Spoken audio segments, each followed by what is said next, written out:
Hello there and good afternoon. My name is Don Arleth and you're watching World News here on TVP World. Hungary says it vetoed a statement by EU energy ministers in supporting the phase-out of all Russian oil and gas in the bloc. Our correspondent in Brussels, Alex Cardier, has more.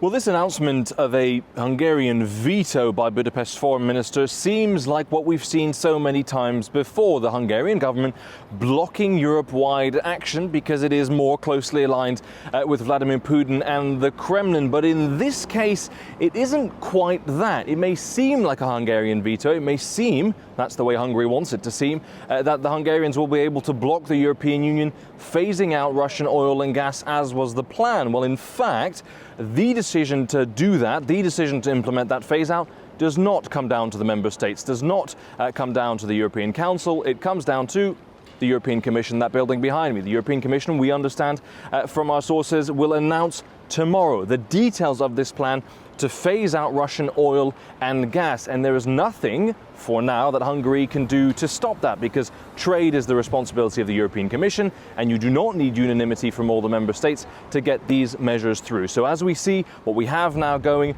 is clearly a moment of show from Hungary for a domestic audience, wanting to pick a fight with Brussels, wanting to pick a fight with the leaders here in Brussels. But clearly Hungary, for now, as I say, procedurally is simply not able to block this from happening. That means there will be a phase out of any Russian oil and gas coming into the European Union and helping Russia fund its full-scale invasion of Ukraine. In Brussels, I'm Alex Cardier for TVP World. Poland should be an economic hub for friendly countries in the region, said Polish Defense Minister Władysław Kosiniak-Kamysz during the Central and Eastern European Security Forum Together for a Safe Europe on Monday. He stressed that Poland expects its allies to award contracts to Polish companies and investments for its assistance to Ukraine. When others were sending helmets, Poland was sending tanks. Poland has been transferring military equipment to Ukraine and is responsible for providing security guarantees. We expect partnerships in this area, not gratitude, but contracts for Polish companies, investments which will help grow our economy, as well as joint ventures, Polish-Ukrainian and Polish-American-Ukrainian. Poland should serve as a logistical and economic hub for this part of Europe. That's why Poland's role as a transatlantic country, a key EU member state, and an economic and not only military bridge with Ukraine must be recognized. Israel claims to have achieved aerial superiority over Iran. The statement came during a press briefing on Monday by IDF spokesperson Effie Defreen, with Defreen adding that overnight aerial offensives struck 20 targets inside Iran. Now we can say that we have achieved full air supremacy in Tehran airspace. We are attacking in real time Iranian cells that are firing missiles at the state of Israel and at our planes. The closing the circle capabilities that we have seen so far in Gaza, Lebanon, Judea and Samaria are happening now in Iran as well. Polish authorities are calling for Poles in the Middle East to leave the region immediately as Israel and Iran trade missile attacks. Special flights home will be organized by the Polish government for those looking to evacuate free of charge. Within days, Poland will evacuate its citizens from Israel. Warsaw is organizing a special convoy to Jordan to later fly the evacuees to Poland, most likely on a government plane. We assume that the evacuation will apply to those people stuck in Israel as tourists or on short-term stays. I would like to emphasize that up to this point, none of the European Union countries or other European countries have decided to evacuate their citizens. So here, Poland will really be the first. According to the Polish Foreign Ministry, there are currently 219 Polish citizens stuck in Israel. This evacuation will be much more difficult than we previously thought. It requires diplomatic agreements. It requires coordination. It requires informing a larger group of people than we thought. Information that an evacuation is possible causes the number of people who would like to use it to increase rapidly, which also complicates the situation. But the Polish Minister of Internal Affairs said the challenging nature of the mission is not discouraging.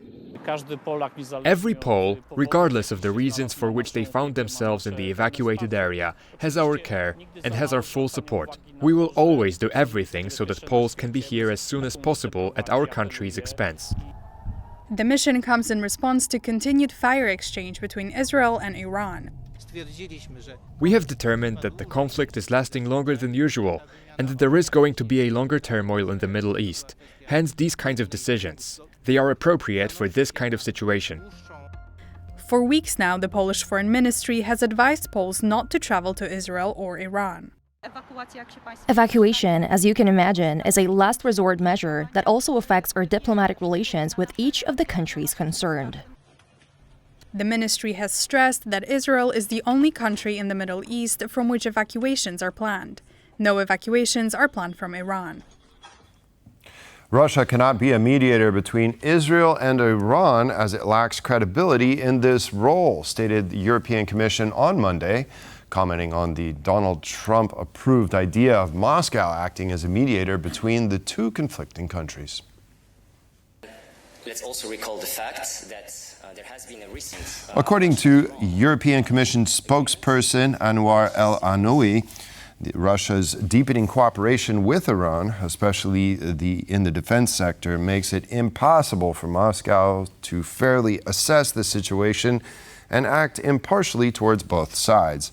The spokesperson also stressed that Russia cannot be considered a reliable mediator, primarily due to its ongoing war in Ukraine and its refusal to agree to an unconditional and immediate ceasefire.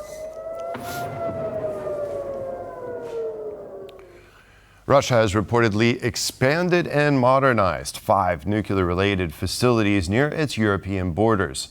The upgrades, which according to Swedish broadcaster SVT were carried out over recent years, they include developments in Kaliningrad exclave, nestled on the Baltic Sea between Lithuania and Poland. Polish Foreign Minister Władysław has previously said that up to 100 tactical nuclear warheads might be stored at the Kaliningrad site. According to satellite images taken in May, the facility now includes additional buildings, advanced communication equipment, and fencing. Other sites which also reportedly upgraded include a former Soviet nuclear storage facility in Belarus and a nuclear testing site in an Arctic archipelago. Swedish Defense Minister Paul Johnson addressed the reports, stating that Stockholm is closely monitoring Russian nuclear capabilities. G7 leaders have gathered in the resort town of Kosiniak-Kamysz, Alberta, in the Canadian Rockies. The escalating tensions between Israel and Iran are likely to take center stage, but trade with the United States and security for Ukraine won't be overshadowed by the events in the Middle East. The agenda for the G7 summit was mostly centered around the war in Ukraine and U.S. President Donald Trump's tariff war against America's trading partners. Israel's decision to attack Iran, however, forced the group of 7 Western powers to concentrate on managing the conflict instead. Among those in attendance are Mark Carney, the Prime Minister of Canada, French President Emmanuel Macron, Australian Prime Minister Anthony Albanese, and European Commission President Ursula von der Leyen. President Volodymyr Zelensky will also be present and is expected to meet with Trump on the sidelines of the summit. Among other newcomers are German Chancellor Friedrich Merz, British Prime Minister Keir Starmer, and Japanese Prime Minister Shigeru Ishiba. And that concludes this edition of World News, but do stay tuned because the bottom line with Marie Cato is coming up next.